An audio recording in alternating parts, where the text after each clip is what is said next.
weren't wasting any time trying to stay ahead of the storm the old-fashioned way with some good old elbow grease. At this house up the hill on Florman Street in Rapid City, these men were a well-oiled machine, clearing their driveway of about 6 inches of the white stuff just before noon. No snow blowers for these guys, just a sturdy shovel and dogged determination. Oh, it's a lot of work, yeah. I was hoping to do some fencing today, but that definitely got spoiled. You guys are getting out here pretty early too. You're getting after it. You guys are prepared. You got the wheelbarrow, you got a couple shovels. Yeah, for sure. We wanted to get ahead before there was any more snow, so our second go at it would be a lot easier.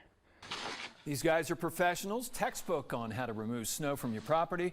And remember, it is illegal to push snow from your driveway or sidewalk into the street, so don't do it.